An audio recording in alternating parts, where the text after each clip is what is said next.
Exam में जो हम आंसर्स लिखेंगे वो कैसे लिखेंगे, और फिर जो एग्जामिनर क्या करेगा पता है आपको। अगर आप ऐसा करते हो तो इससे एग्जामिनर को कॉपी चेक करने में मुश्किल होती है और वो आपके मार्क्स को कट भी कर सकते हैं। तो इससे आपके एग्जाम में आपको जो मार्क्स हैं वो ज्यादा मिल सकते हैं, ऐसी संभावना बन सकती है। गुड इवनिंग एवरीवन, मैं युवराज आप सभी का स्वागत करता हूं आज के इस मोस्ट रिक्वेस्टेड वीडियो में। तो बच्चों, क्या आप जानते हो कि एग्जाम में सही सही लिखने से ही आपको पूरे अंक नहीं मिलते, बल्कि उस आंसर शीट को कितना अच्छे तरीके से आप रिप्रेजेंट करते हो वो काफी मायने रखता है और काफी ज्यादा महत्वपूर्ण भी है। तो आइए आज मैं आपको इस वीडियो में यह बताऊंगा कि अपने आंसर्स को इफेक्टिव तरीके से कैसे लिखा जाता है, ताकि उस आंसर शीट को देखने के बाद जो आपका एग्जामिनर कॉपी चेक करेगा ना, वो आपको बेहतरीन नंबर देने के लिए मजबूर हो जाए। तो कैसे लिखा जाए, आइए आज की इस वीडियो में हम देखेंगे। और सबसे पहले मैं आज आप सभी के साथ कुछ एग्जाम टिप्स को शेयर करूंगा। उसके बाद जो है हम लोग इस चीज को देखेंगे कि कैसे आंसर्स को लिखा जाता है विथ क्वेश्चन के साथ, ताकि आपके मन में इस वीडियो को देखने के बाद कुछ भी जरा सा भी डाउट ना रहे। तो बच्चे चलिए स्टार्ट करते हैं। तो बच्चों, जैसे ही आपके एग्जाम में आपके पास क्वेश्चंस आते हैं ना, तो आपको क्या करना है, यहां पर देखो। सबसे पहला पॉइंट क्या है बच्चे, रीड द क्वेश्चंस केयरफुली। यानी जैसे ही आपको क्वेश्चन पेपर मिलते हैं ना, तो आपको सबसे पहले हर एक क्वेश्चन को पूरे शांत दिमाग के साथ बहुत ही केयरफुल तरीके से एक एक क्वेश्चन को पढ़ना है और समझने का प्रयास करना है। दूसरा पॉइंट यहां पर देखो क्या दिया गया है, मैनेज योर टाइम इफेक्टिवली। यानी कि आपको जो आपका जो समय दिया गया है, यानी कि 3 घंटे का जो समय है, उसको आप कैसे मैनेज करते हो, किस क्वेश्चन पर ज्यादा समय बचाते हो, किस क्वेश्चन के लिए कितना कम समय देते हो, वो काफी इंपॉर्टेंट होता है। उसके बाद आते हैं बच्चे तीसरे पॉइंट पर। तीसरे पॉइंट पे क्या दिया गया है, do not forget to highlight और अंडरलाइन द इंपॉर्टेंट वर्ड्स और सेंटेंसेस। अगर आपने कुछ आंसर्स लिखा और आपको लगता है कि उसमें से कुछ इंपॉर्टेंट वर्ड्स हैं या इंपॉर्टेंट फ्रेजेस हैं, तो उस चीज को हाईलाइट करना या अंडरलाइन करना ना भूलें। इससे होता क्या है कि जब आपका एग्जामिनर आपके इस कॉपी को चेक करता है ना, तो सबसे पहला ध्यान उसका उस अंडरलाइन वर्ड पे जाता है और उसके मन में ये बात आती है कि आपने इस क्वेश्चन से रिलेटेड जो इंपॉर्टेंट पॉइंट था उसको वहां पर दर्शाया है। तो इससे आपके एग्जाम में आपको जो मार्क्स हैं वो ज्यादा मिल सकते हैं, ऐसी संभावना बन सकती है। नेक्स्ट क्या है, point number 4, pay attention to the grammar and spelling. अगर आपका इंग्लिश का एग्जाम आता है तो वहां पर ग्रामेटिकल मिस्टेक बिल्कुल नहीं करना है। खासकर जब आप आंसर लिखते हो, चाहे वो समरी का हो, चाहे शॉर्ट आंसर्स हो, है ना, चाहे आपका एक्सप्लेनेशन हो, आपको स्पेलिंग पर सबसे ज्यादा ध्यान देना है कि स्पेलिंग मिस्टेक हमसे ना हो जाए। उसके बाद बच्चे यहां पर देखो, मेंटेन द वर्ड लिमिट। आपको आपके क्वेश्चन पेपर में हर एक क्वेश्चन के बाद वहां पर लिख दिया जाता है कि आपको इस क्वेश्चन का आंसर या तो 40 से 50 वर्ड में देना है या 150 से 200 वर्ड में देना है। तो आपको क्या करना है, उसी वर्ड लिमिट के अंदर में अपना आंसर लिखना है। कहीं ऐसा ना हो जाए कि हमसे कहा गया 40 से 50 वर्ड और हमने लिख दिया 60 से 70। अगर आप ऐसा करते हो तो इससे एग्जामिनर को कॉपी चेक करने में मुश्किल होती है और वो आपके मार्क्स को कट भी कर सकते हैं। तो व्हाई टू टेक रिस्क। उसके बाद बच्चे, उसके बाद हम लोग आगे बढ़ते हैं। पॉइंट नंबर 6 है कि use simple and clear language. सरल और स्पष्ट भाषा से लिखें, राइट। अपने आंसर को ना बहुत ज्यादा हार्ड वर्ड लिखकर बहुत ज्यादा कुछ लिखने का प्रयास ना करें। जितना सिंपल सेंटेंस हो, जितना सिंपल वर्ड्स आप यूज कर सकते हो, ताकि एग्जामिनर को बिल्कुल भी कंफ्यूजन ना रहे। और आप जब ऐसा करते हो तो वो आंसर सही तो होता ही होता है और एग्जामिनर के मन में जो है ना एक अच्छा इंप्रेशन भी जाता है। उनको आपके द्वारा लिखे गए स्पेलिंग्स और वर्ड्स क्लियरली समझ में आते हैं और मार्क्स मिलने की संभावना बढ़ जाती है। उसके बाद बच्चे आते हैं हम लोग कहां पर, उसके बाद आते हैं point number 7, leave space for correction in the answer sheet. कभी कभी क्या होता है ना कि आप आंसर जब लिखते हो तो 2-3 पॉइंट्स आप भूल जाते हो, है ना, और फिर आपके पास टाइम भी बहुत कम बचता है। तो एक काम करो, जिसका अगर आपने आधा अधूरा आंसर लिखा है, ठीक है, तो आप क्या करो ना, 2-3 लाइन छोड़ दो कि अगर बाद में मुझे याद आ गया तो मैं वहां पर उस लाइन में क्या करूंगा, आंसर लिख दूंगा, राइट।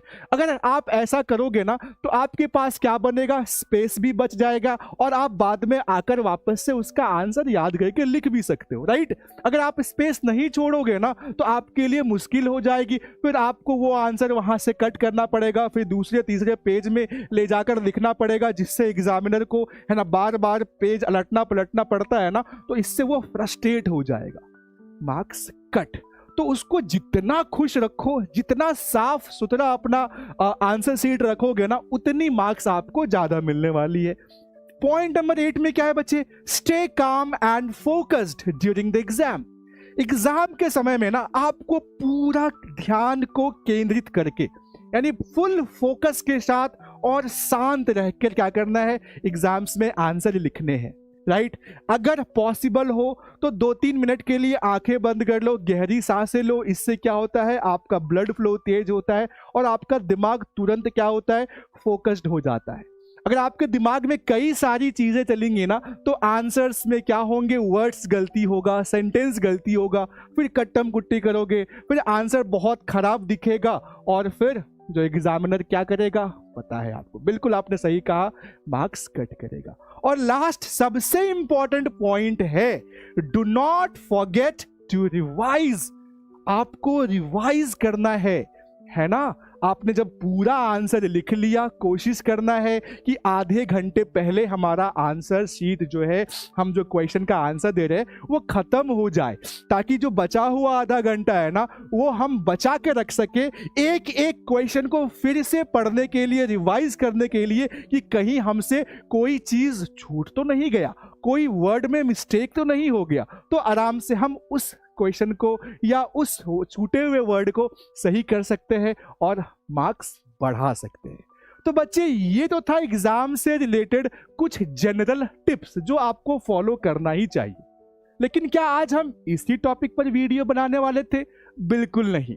आपने इतना बार कमेंट किया है, चाहे जो हमारा वीडियो है उसके नीचे, इंस्टाग्राम पे, फेसबुक पर, हर जगह आपने एक क्वेश्चन जो लगभग सभी बिहार बोर्ड के या फिर जितने भी बोर्ड के स्टूडेंट है सबके मन में एक क्वेश्चन था कि सर आप ये बताओ कि एग्जाम में क्वेश्चन जो हम बनाएंगे ना, एग्जाम में जो हम आंसर्स लिखेंगे वो कैसे लिखेंगे, लिखने का तरीका क्या होना चाहिए, कहां पर लाइन छोड़ना है, क्वेश्चन कहां पर क्या देना है, हमें ये कोई नहीं बताता। तो बिल्कुल आपके इस समस्या का जो समाधान है ना वो अब आ चुका है, बिल्कुल भी मत घबराओ। अब अगली चर्चा इसी पर करने वाले हैं। तो बच्चों, जैसे ही आप अपने क्वेश्चंस को खोलोगे ना तो यहां पर आपको सबसे फ्रंट पेज में यही चीजें दिखाई देंगी, और इस चीज को पढ़ने के लिए आपके पास जो टोटल टाइमिंग है वो रहेगा 15 मिनट, यानी 15 मिनट में आपको जो यहां दिया गया इंस्ट्रक्शन है ना वो बहुत ही ध्यान से पढ़ना है। इसके बाद आपका क्या आएगा, इसके बाद आपका आएगा क्वेश्चन सॉल्व करने के लिए सेक्शन ए। अब अगर यहाँ पे ध्यान से देखोगे बच्चा ना तो यहाँ पर सेक्शन ए जिसमें ऑब्जेक्टिव क्वेश्चंस रहते हैं, कई बार आपको मैंने बता दिया है कि टोटल आपसे 100 ऑब्जेक्टिव पूछा जाएगा और उस 100 में से 60 नंबर के ऑब्जेक्टिव ग्रामर से रहेंगे, 40 नंबर के जो ऑब्जेक्टिव है वो आपके रेनबो पार्ट 2 बुक से रहेंगे, और उन 60 + 40 जो कि 100 क्वेश्चन बनता है उसमें से आपको सिर्फ और सिर्फ 50 क्वेश्चन ही बनाने हैं। अब आपके मन में प्रश्न होगा कि सर क्या हमको आंसर शीट पे 1 नंबर, 2 नंबर, 3 नंबर लिखकर उसका आंसर लिखना होगा? तो मेरा जवाब है बिल्कुल नहीं। क्यों? क्योंकि बिहार बोर्ड जो है ना आपको एक सुविधा देती है, और वो सुविधा क्या है बच्चे? OMR sheet. ठीक है, उस OMR शीट में आपको क्या चीजें दिखाई पड़ेंगी, यहां पर आपको नंबरिंग दिया गया रहेगा। अगर आप यहां पर ध्यान से देखोगे ना तो यहां पर 1 से लेकर टोटल यहां पर 100 नंबर दिया गया है। अगर आपको 1 नंबर बनाना है ना, तो क्या करना पड़ेगा? अपने साथ 2 पेन लेकर जाने पड़ेंगे, एक ब्लैक एक ब्लू। ठीक है। तो कोशिश करो कि जो ब्लैक पेन है ना, ब्लैक पेन से अगर आपको 1 नंबर का आंसर क्या लगता है, डी लगता है, तो डी में आप पूरा घेरा मार दोगे। 2 का आंसर सी लगता है तो सी में पूरा पूरा एकदम ब्लैक पेन से पूरा गोज देना है ना, पूरा डीप सर्कल कर देना है। 2 नंबर का सी, 3 का डी। अगर आपको लगता है कि 4 का आंसर नहीं आ रहा है, 5 का नहीं आ रहा है, 7 का आ रहा है, तो 7 का बना लेंगे। तो इस प्रकार से आपको केवल 50 क्वेश्चन ही सॉल्व करने हैं। आप जो है 51, 52, 53, 55, 60 क्वेश्चन मत सॉल्व कर देना कि 60 सॉल्व कर देंगे, सही सही 50 तो मिल ही जाएगा। बिल्कुल नहीं। जब गिनती करी जाएगी ना, तो शुरू से लेके 50 क्वेश्चन तक गिना जाएगा। 50 के बाद आप जो भी क्वेश्चन है ना, अगर 50 से अधिक संख्या हो जाती है, उसके बाद आप जो भी बनाओगे उसको इनवैलिड करार दे दिया जाएगा। शुरू के 50 क्वेश्चन ही आपके जोड़े जाएंगे। तो इसीलिए खास ख्याल रखना है कि क्वेश्चन पढ़ना है और पहले क्वेश्चन पेपर में आंसर को टिक कर लेना है, उसके बाद OMR सीट भरना है। बहुत ही केयरफुल तरीके से रहना है। अब बच्चे आगे बात करते हैं। आगे जब आप बढ़ोगे ना, ये देखो जो क्वेश्चन लिया गया है ना, आपके मॉडल पेपर से क्वेश्चन लिया गया है, ठीक है। तो आप इस बार का मॉडल पेपर चेक कर सकते हो। तो उसके बाद आपको दिखाई पड़ेगा यहां पर लिखा गया है सेक्शन बी।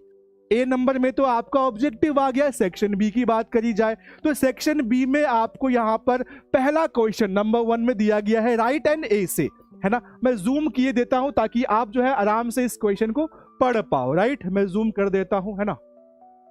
यहां पर देखो क्या लिखा गया बच्चे, right an essay on any one of the following in about 150 to 200 words. आपको एक एसे लिखना है, दिया गया ऑप्शन है 5, है ना। Use of abuses of cinema, child labour, the value of trees, man and machine, save earth. ये 5 क्वेश्चंस आपको है।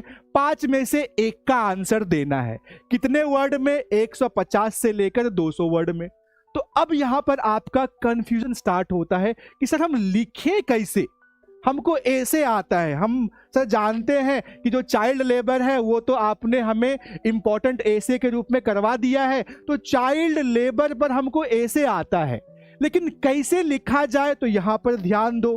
कैसे लिखा जाए यहां पर देखो। जब आप अच्छे से देखोगे ना, अच्छे से जब आप यहां पर देखोगे तो मैंने यहां पर आपके लिए पूरा का पूरा जो ऐसे है, जैसे आपको लिखना है ना वैसे मैंने लिख दिया है। सबसे पहले क्या करना है, ऊपर में लिख दो हेडिंग सेक्शन बी, क्योंकि सेक्शन बी का क्वेश्चन है।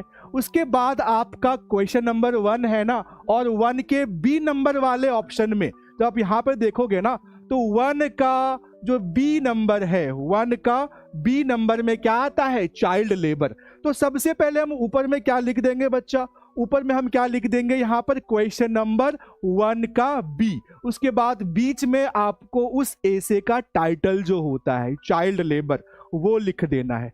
मैंने लिख दिया। उसके बाद यहां से एक लाइन से देखो कितना साफ सुथरे तरीके से लिखा गया है। तो एक लाइन से यहां पर आप ब्लैक पेन का यूज कर सकते हो। उसके बाद ब्लू पेन से आप पूरा यहां पर आंसर लिख लो, ठीक है। क्वेश्चन नंबर 1 ब्रैकेट में बी, क्योंकि 1 का बी नंबर ऑप्शन में हमने बनाया है। ऐसे ही फिर अगर आप आगे बढ़ोगे बच्चे, जब आप क्वेश्चन नंबर 2 को देखोगे ना, तो क्वेश्चन नंबर 2 और 3 यहां पर देखो, explain any one of the following. जो आपका क्वेश्चन नंबर 2 आएगा सेक्शन बी का ना, उसमें आपको एक्सप्लेनेशन वाला क्वेश्चन पूछेगा। जो क्वेश्चन नंबर 2 है वो कहां से रहेगा बच्चे, प्रोज से। देखो A B C D कितने ऑप्शन दिए गए, A B C D, इसमें से कोई एक बनाना है, क्योंकि यहां पर लिखा गया है एक्सप्लेन एनी वन। वैसे ही जब क्वेश्चन नंबर 3 जाओगे ना, तो 3 में क्या है बच्चे, पोएम, है ना, और पोएम के 4 क्वेश्चन दिए गए हैं, A B C D, ठीक है। तो 2 में से कोई भी एक बनाना है और 3 में से कोई भी एक बनाना है, ठीक है। तो कैसे बनाया जाए आइए देखते हैं। यहां पर देखो, यहां पर ध्यान से देखो, मैंने क्या किया बच्चे, क्वेश्चन नंबर 2 का सी नंबर जो लाइन था मैंने यहां पर लिख दिया एकदम बीच में, एकदम अंडरलाइन करके कि क्वेश्चन नंबर 2 का हम सी नंबर बना रहे हैं, और यहां पर लिख दो आंसर। उसके बाद देखो कितना साफ सुथरे तरीके से मैंने लिख दिया है। एकदम आपको एग्जाम में ऐसे ही लिखना है। हर एक क्वेश्चन को है ना बीच में लिख देना कि क्वेश्चन नंबर 2 का सी बना रहे हैं, 1 का बी बना रहे हैं, ठीक है। क्वेश्चन नंबर 3 का हम सी नंबर बना रहे हैं। क्वेश्चन नंबर 3 का देखो सी यहाँ पर मैंने लिख दिया, उसके बाद यहाँ पर आंसर लिख दिया और पूरा मैंने यहाँ पर आंसर लिख दिया। इसका कितना साफ सुथरा लग रहा है ना। आपको भी एग्जाम में ऐसे ही लिखना है। अब आगे बात करते हैं बच्चा, आगे बात करते हैं। यहाँ पर देखो क्वेश्चन नंबर 4 में, क्वेश्चन नंबर 4 कितने सारे बच्चे का कंफ्यूजन रहता है। आपको क्वेश्चन नंबर 4 में 2 क्वेश्चन पूछा जाएगा। एक क्या रहेगा, राइट अ लेटर, दूसरा क्या है, राइट एन एप्लीकेशन। मैंने आपको क्या कहा है, देखो बीच में और का मतलब क्या होता है, और का मतलब होता है या तो आप लेटर लिखो या एप्लीकेशन लिखो। और मैंने अपने प्यारे बच्चों को क्या बताया है कि आपको एप्लीकेशन लिखना है, क्योंकि ये बहुत इजी होता है और कुछ कुछ चीजें फिक्स जगहों पर होती है और लिखना काफी आसान होता है। तो कैसे लिखा जाए वो भी बताना पड़ेगा ना। तो यहाँ पर देखो, यहाँ पर देखो, इसकी भी चिंता नहीं करनी। क्वेश्चन नंबर 4 है, हम लिख दिए क्वेश्चन नंबर 4। और यहाँ पर देखो, है ना, थोड़ा छोटा कर देता हूं, वैसे आप तो जानते ही होंगे। क्वेश्चन नंबर हमने 4 लिख दिया, यहाँ पर to the principal government high school Gandhi Chowk Patna, ठीक है। और पूरा का पूरा एप्लीकेशन मैंने यहाँ पर लिख दिया है, सेम तरीके से जो आपको मैंने बताया है, ठीक है। तो क्वेश्चन नंबर आप बिल्कुल मिस नहीं करना। क्वेश्चन नंबर 4 में अपने को क्या लिखना है, एप्लीकेशन। अब आते हैं बच्चे क्वेश्चन नंबर 5 पे। यहाँ पर देखो क्वेश्चन नंबर 5 है, राइट एनी 5, है ना। क्वेश्चन नंबर 5 में आपके 2 मार्क्स वाले क्या है, क्वेश्चन आंसर है। करना क्या है, इस 10 में से कोई 5 ही बनाना है। तो अगर आपको लगता है कि हमको ABCDE आता है तो हम ABCDE का ही बनाएंगे। अगर आपको लगता है कि ABCD आता है, E नंबर नहीं आता है, F नंबर आता है, तो आपको ये चीज लिखना पड़ेगा कि आप A नंबर बना रहे हो, 5 का A बना रहे हो, कि 5 का C बना रहे हो, कि 5 का G बना रहे हो। आपको हर आंसर से पहले ये चीज लिखना पड़ेगा, ठीक है। तो यहां पर देखो, आपको बिल्कुल बिल्कुल चिंता करने की आवश्यकता नहीं है। यहां पर देखो ध्यान से, है ना। यहां पर देखो क्वेश्चन नंबर 4 के बाद, है ना, क्वेश्चन नंबर 4 के बाद यहां पर आपको क्वेश्चन नंबर 5 दिखेगा। देखो मैंने कितने शानदार तरीके से आप सभी बच्चों के लिए लिख दिया है। ऊपर में हमने लिख दिया क्वेश्चन नंबर 5 कि यहां से जो है क्वेश्चन नंबर 5 शुरू होगा। उसके बाद देखो आंसर किसका है बच्चे, ए नंबर का आंसर लिख दोगे। अगर आपको यहां पर सी आंसर आता है तो आंसर नंबर सी लिख दोगे, answer number D, answer F, ऐसे लिखोगे, ठीक है। तो आंसर ए, हमने ए का आंसर लिख दिया। अगर आप चाहते हो कि हम अंडरलाइन कर दे यहां से यहां तक आंसर खत्म होने के बाद, तो आप अंडरलाइन भी कर सकते हो। हर एक आंसर खत्म होने के बाद अंडरलाइन कर दो, ठीक है। अगर आप चाहते हो कि हमको बी के बाद बी का आंसर नहीं आता है, सी का आता है, तो हम यहां पर आंसर सी लिख देंगे, सी के बाद हम जो भी हमारा आंसर है वो लिख देंगे। तो ऐसे ही आपको नंबरिंग देना पड़ेगा कि यहां से 5 नंबर शुरू हुआ है, 5 का हम ए बी सी और डी और ई, हमको 5 ही बनाना था, तो मैंने क्या किया, शुरू से 5 क्वेश्चंस बना लिए, ठीक है। हर आंसर के बाद आप चाहो तो अंडरलाइन कर सकते हो, वरना नहीं भी करोगे, कोई दिक्कत वाली बात नहीं है। सबसे ज्यादा इंपॉर्टेंट जो हमें कंफ्यूजन होता है वो है हमारा क्वेश्चन नंबर 6, जो कि टोटल 15 मार्क्स के होते हैं, है ना। कितने मार्क्स के होते हैं बच्चा, टोटल 15 मार्क्स के होते हैं, है ना। 15 मार्क्स के अपने क्वेश्चन होते हैं। यहां पर आपको 3 क्वेश्चन ही बनाना है, एक एक क्वेश्चन 5 मार्क्स का होता है, 3 क्वेश्चन 15 मार्क्स का। तो मैंने आपको सबसे आसान तरीका बताया था। जब आप क्वेश्चन नंबर 6 देखोगे ना, तो A number, B number, C number, D number, E number और एफ नंबर तक आपको यहां पर दिखाई पड़ेगा, ठीक है। क्या दिखाई पड़ेगा बच्चा, एफ नंबर तक। तो मैंने क्या कहा था, अगर आपको समरी याद है तो कोई एक समरी लिख दो, चाहे वो प्रोज का समरी हो, चाहे अपना पोइट्री का समरी हो। टोटल 6 में से कोई एक समरी ही लिखना है। अगर आप मानते हैं कि हम 6 का ए नंबर और ए में हमको आता है एपिटाफ का समरी आता है, तो हम 6 का 1 नंबर लिख देंगे, 6 का ए का 1, है ना, ऐसे करके, राइट। अगर हमको ए नहीं बनाना है, हमको बी बनाना है, तो हम लोग क्या करेंगे बच्चे, आंसर में बी नंबर लिख देंगे। और मैंने आपसे क्या कहा था कि आपको क्या ख्याल रखना है, एक समरी ए और बी में से, है ना, ए या बी में से सिर्फ एक समरी लिखना है, काम खत्म, है ना, 5 मार्क्स मिल जाएगा। उसके बाद क्या करना है, यहां पर देखो डी नंबर है ना, डी नंबर आपके सामने आएगा, ई नंबर आएगा, ये दोनों मैच द फॉलोइंग बना लो, 5 5 आपको नंबर मिल जाएंगे। कितना आसान है, राइटर का नाम ही तो पूछ रहा है और आपको ये पता है सबसे आसान है। 10 नंबर तो हमारे हाथ में है, ना तो आपको बच्चा, ना तो आपको ट्रांसलेशन बनाने की आवश्यकता है ना। ट्रांसलेशन जो है एफ नंबर मत बनाओ, ठीक है, एफ नंबर बिल्कुल छोड़ दो। आपको स्टोरी ऑफ इंग्लिश से भी क्वेश्चन पूछा जाता है, 2-3 क्वेश्चन, छोड़ दो, नहीं बनाना है। क्या बनाना है, 2 मैच द फॉलोइंग और 6 में से कोई एक समरी बना दो, काम खत्म। देखो मैंने यहाँ पर क्या किया है, उसको बहुत ही अच्छे ढंग से आप सभी के लिए लिख दिया है। यहाँ पे देखो क्वेश्चन नंबर 6 है ना, 6 के ए नंबर में हमसे क्या पूछा गया था बच्चे, कि पोएट्री का एक समरी लिखना है। उसमें देखो एन एपिटाफ मैंने हेडिंग लिख दिया है और एन एपिटाफ का पूरा समरी यहाँ पर इतने अच्छे ढंग से लिख दिया है। आपको भी ऐसे ही लिखना है, हेडिंग लगा दोगे, अंडरलाइन कर दोगे, 6 का ए नंबर लिख दोगे क्योंकि 6 का ए का है ना। अगर यहाँ पे 6 का बी नंबर का कोई समरी लिखना होता तो हम ऊपर में क्या करते बच्चा, 6 का बी लिख देते, ठीक है, और यहाँ पे हेडिंग डाल देंगे, पूरा समरी हम लिखकर खत्म कर देंगे, राइट। तो 6 नंबर का कंफ्यूजन खत्म हो गया, एक समरी, दोनों मैच द फॉलोइंग, बस। आगे बात करते हैं, आगे बच्चे सबसे लास्ट क्वेश्चन क्या आता है ना, सबसे लास्ट क्वेश्चन क्या आता है, यहाँ पे देखो ना, 6 का डी नंबर में हमारा एक मैच द फॉलोइंग था, 6 का ई में भी मैच द फॉलोइंग था। तो मैंने क्या किया, यहाँ पर क्वेश्चन और सीधा सीधा आंसर लिख दिया। बहुत सारे बच्चों के मन में कंफ्यूजन होता है कि सर हम आंसर कैसे लिखेंगे, मैच द फॉलोइंग में हम ऐसे ऐसे जाली बनाएंगे या सिर्फ आंसर लिख देंगे, कैसे लिखेंगे। तो ज्यादा कंफ्यूज्ड मत हो, सिंपल क्या करो, जो आपसे क्वेश्चन पूछा गया है क्वेश्चन लिख दो, बीच में हाइफन मारो, एरो का सिंबल मान दो, और जो भी ऑप्शन है, अगर मानो कि सी नंबर में रूपर्ट ब्रूक है, ठीक है, द सोल्जर क्या होता है, रूपर्ट ब्रूक, तो यहां पर ब्रैकेट में सी लिख दो, रूपर्ट ब्रूक लिख दो, ए लिख दो, ब्रैकेट में केकी एन दारू वाला लिख दो, ऐसे सीधा सीधा इसके सामने आंसर लिख दो, बस। यहां पर भी सेम करना है ना, ज्यादा दिमाग मत लगाओ। या तो अगर आप चाहते हो कि सिर्फ और सिर्फ आंसर लिखना, तो यहां पर सी नंबर रूपर्ट ब्रूक, ए नंबर केकी एन दारू वाला, है ना, ये भी कर सकते हो। लेकिन मैं पर्सनली कहूंगा कि सबसे बेस्ट तरीका है क्वेश्चन के सामने उसका आंसर लिख दो, बस खत्म, है ना।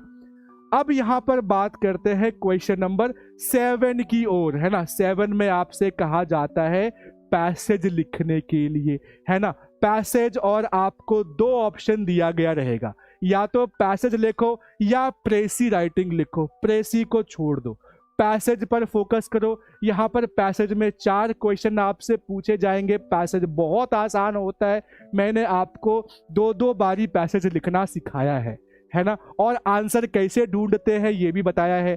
नहीं पता है तो पैसेज वाली जाके वीडियो देख लो, ठीक है। तो कुछ नहीं करना है, 7 का ए नंबर लिख देना है, 7 का ए नंबर लिख दो। यहाँ पर देखो, है ना, क्वेश्चन नंबर 7 बना रहे हैं तो क्वेश्चन नंबर 7 लिख देंगे। हम पैसेज बना रहे हैं तो हेडिंग में पैसेज लिख देंगे, है ना। अब क्वेश्चन का जो है आंसर लिखना है तो आंसर ए का आंसर लिख दिया, बी का आंसर लिख दिया, सी का आंसर सी, देखो ब्रैकेट में आपको लिखना है कि आप ए नंबर बना रहे हो कि बी नंबर की सी नंबर, ठीक है, और आंसर नंबर डी। इतना आपको करना पड़ेगा।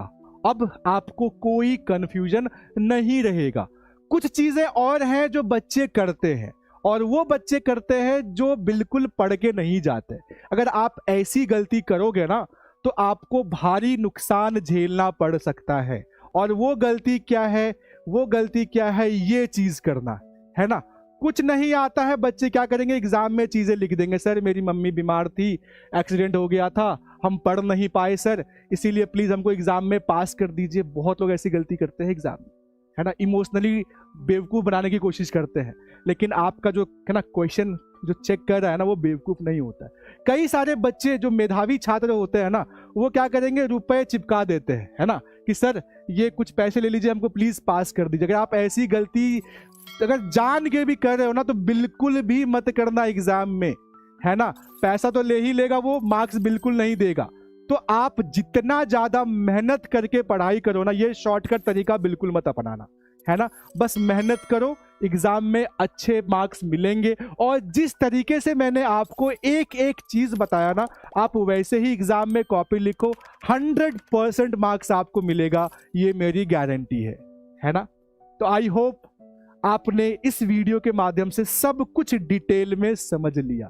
फिर भी कोई डाउट है तो कमेंट करके मुझे अपना डाउट बता दोगे, ताकि मैं उस पर भी आपको रिप्लाई दे सकूं और आपके मन का सारा कंफ्यूजन दूर कर सकूं। तो बच्चों, वीडियो कैसी लगी है ना, कमेंट करके जरूर बताएं। तो मिलते हैं किसी नेक्स्ट वीडियो में, तब तक के लिए thank you, good night, see you tomorrow.